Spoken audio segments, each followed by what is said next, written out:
20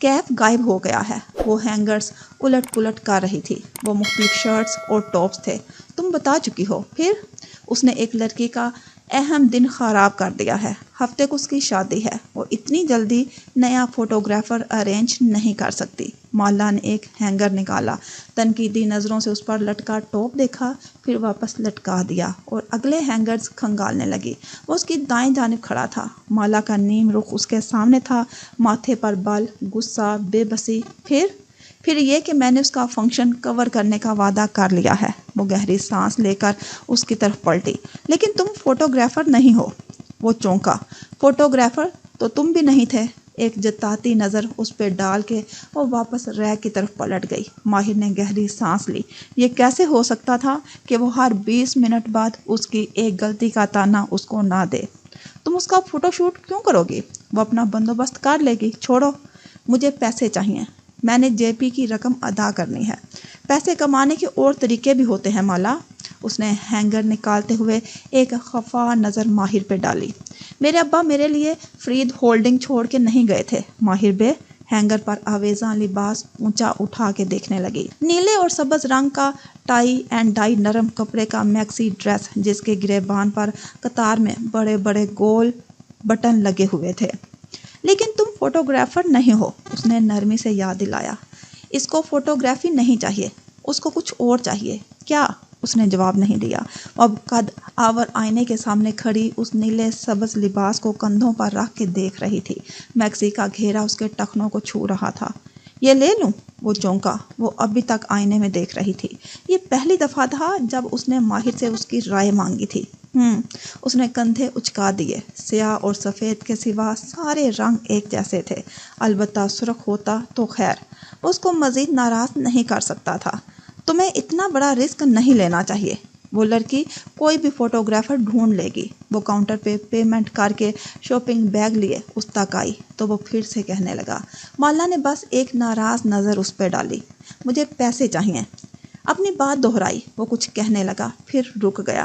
مگر تمہیں کیمرہ چاہیے ہوگا۔ اس نے جیسے ہتھیار ڈال دیے تھے۔ زندگی میں کچھ کام بہت مشکل تھے۔ کشمالا مبین کو اس کی مرضی کے خلاف کچھ منوانا ان میں سے ایک تھا۔ صرف کیمرہ نہیں۔ وہ لباس کو بازو پر فولڈ کیے اس کی طرف پلٹی۔ مجھے ایک سیکنڈ فوٹوگرافر بھی چاہیے۔ اسے سارے دن میں پہلی دفعہ وہ ہلکا سا مسکرائی تھی۔ ماہر فرید نے مسکرا کے سر کو خم دیا۔ Let's rent 2 cameras. اس نے آگے بڑھ کے شاپ کا دروازہ کھولا اور ایک طرف ہٹ گیا۔ وہ راہداری میں آگے بڑھتی گئی۔ اس کو ہفتے کے دن بہت سے کام کرنے تھے، لیکن وہ اپنا شیڈیول خالی کر سکتا تھا۔ مالا نے اسے پہلی دفعہ ایک کام کہا تھا، وہ اس کو انکار نہیں کر سکتا تھا۔ شاید وہ اس کی غلطی معاف کرنے کو تیار تھی، شاید وہ اس پہ اعتبار کرنے کو تیار تھی، یا شاید وہ اسے بے وقوف بنا رہی تھی۔ اس کی آنکھ کا عدسہ پھر سے دھندلا رہا تھا۔ روبی کی شادی کا انتظام کھلی فضا میں ایک سبزہ زار پر کیا گیا تھا۔ 2 قطاروں میں کرسیاں رکھی تھی۔ ایک سفید پھولوں اور سبز پتوں سے سجا پلیٹ فارم تھا۔ وہاں بہت سی میڈس آف آنرز قطار میں کھڑی دلہن کا انتظار کر رہی تھی۔ مالا ان سے ہٹ کے سبزہ زار پہ کھڑی منتظر نگاہوں سے داخلہ گاہ کو دیکھ رہی تھی، جہاں سے مہمان اندر سے آ رہے تھے۔ کیمرے کا سٹرپ گردن میں لٹکائے، بالوں کو جوڑے میں باندھے، وہ ہاتھ میں پانی کی بوتل پکڑے ہوئے تھی۔